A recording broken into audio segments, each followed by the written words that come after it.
we expect this one to be a dandy. Corey Scott, 27-0 for Plainville, going up against Mike Berkran of Oakley with a record of 20-1. Berkran's only loss of the year, we understand, came to the hands of Nick Peters, a 5A wrestler from Hayes High. So this ought to be a dandy match at 160 pounds. Berkran in the yellow, and in the red, Corey Scott. Early in the first period, of course, and it is 0-0. Corey Scott, another undefeated wrestler in the tournament.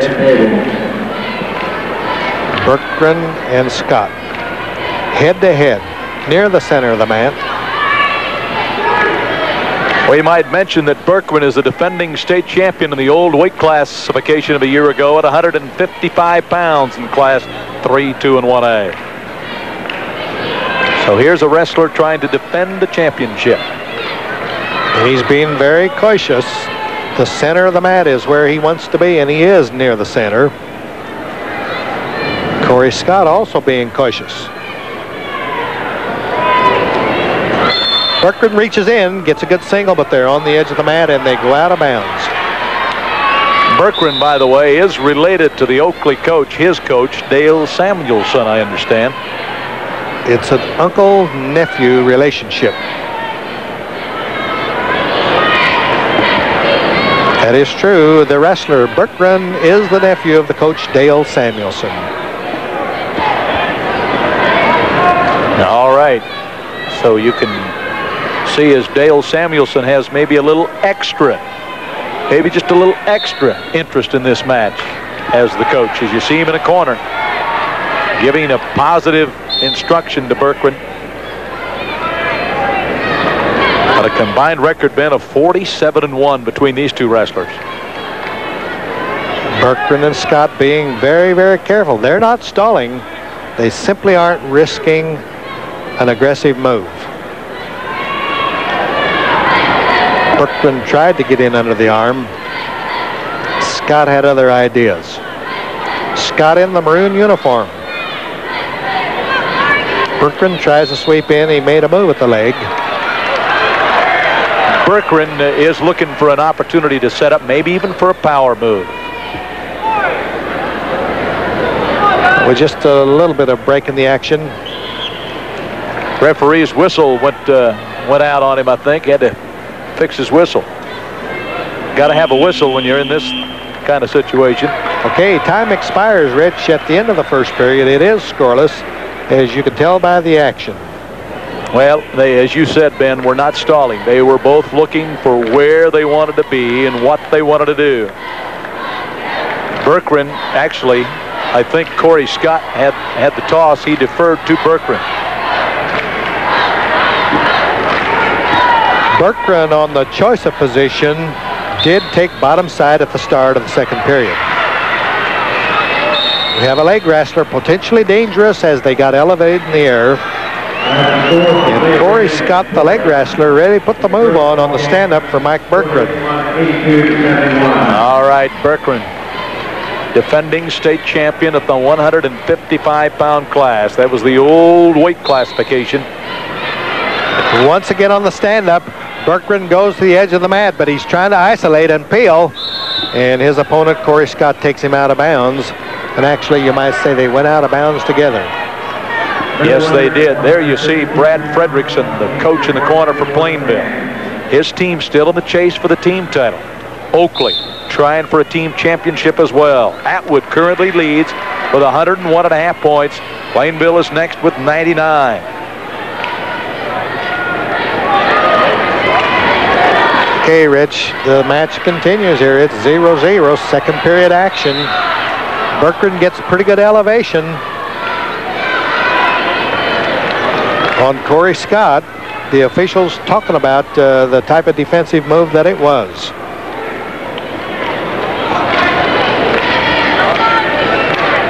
By the way, Ben, I believe this is a big in the area for Plainville. If Plainville loses this match, I think Atwood will be almost assured of a team championship. He'll be in a great position. On a counter move, we have a potentially dangerous situation, and the referee alertly stopped in a picture of Coach Dale Samuelson looking on intently. looking right there. That's Dale Samuelson, his nephew. Berkran wrestling in the bottom position. Hasn't been able to get away yet.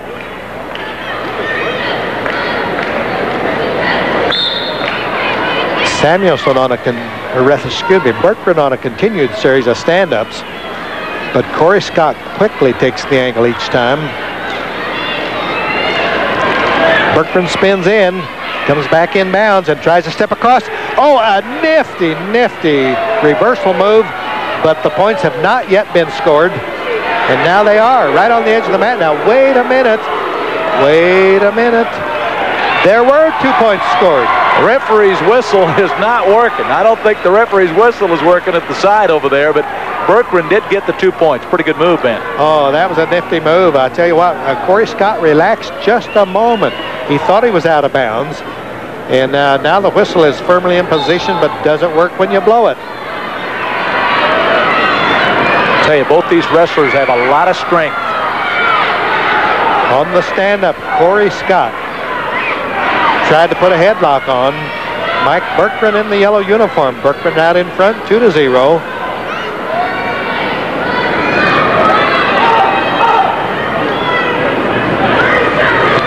Berkran leads 2-0 here, as you can see.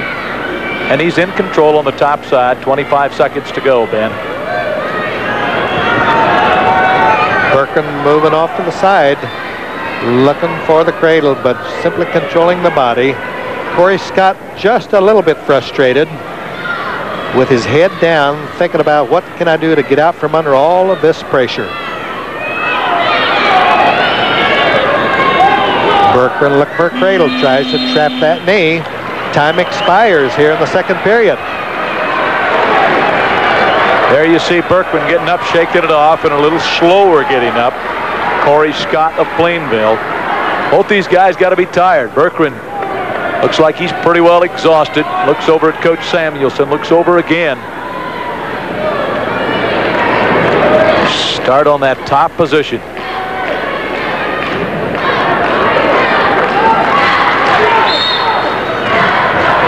On the stand-up move, Berkran very forcefully powers Corey Scott back to the mat. It was not a slam, just a good, tough move on a Granby roll. Corey Scott trying to get around behind, but Berkran able to counter the move. And now works into the crossface. Scott trying to step across. Berkran hanging on, and we have a stalemate. They did have a stalemate call.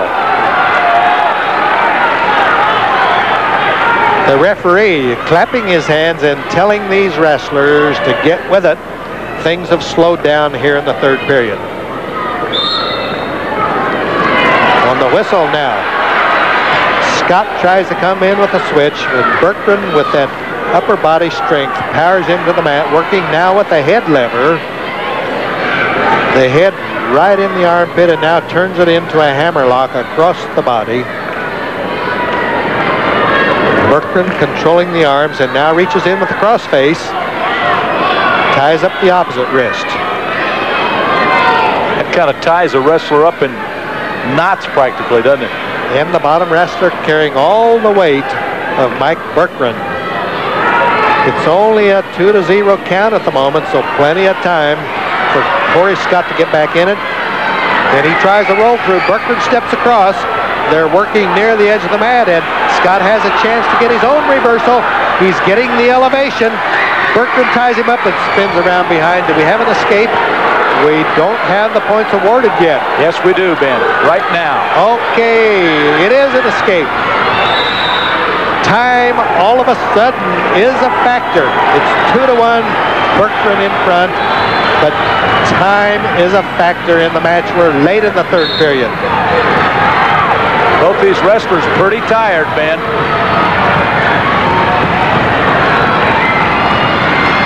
Corey Scott trying to duck under. Berkran simply defending the lead. 2-1. We're down to 13 seconds. And a stall warning. A stall warning against Mike Berkran. But we're down to 11 seconds. Berkran backs up again. Tries to whip Corey Scott over, but he continues to back. Tries a trip. comes in, steps in. Can he whip him over? No! He comes up standing. Oh, it was close, and time is out. Time is out. Were the points scored? I don't think so. Great action. Great action. Mike Berkman is going to be the champion, and you can see Dale Samuelson, his uncle, is going to be a happy man. Berkman tosses the headgear over. 2-1. Mike Berkman with a win. There you see Berkman, arm being raised by the official. Mike Berkman walking over, and here it is, Ben, look at it. Final flurry. I tell you, you see Berkman trying a trip, and Corey Scott slips around behind. Berkman almost lost it, came up standing, floats out of bounds, and saves the championship. Boy, he really did. Let's go to the award stand to find out what we've got there. In the fourth place at 152 pounds, Tim Ham of Minneapolis. Consolation champion belongs to David Modlina from Ellsworth. Second place went to Steve Arnold from Immaculata. And the 1989 Kansas 152-pound champion was Brian Van Pelt from Oberlin. Wins it 15-7 and finishes the season with a 24-1-1 record. Brian Van Pelt of the Oberlin Red Devils. Ben, that last match at 160 was a dandy.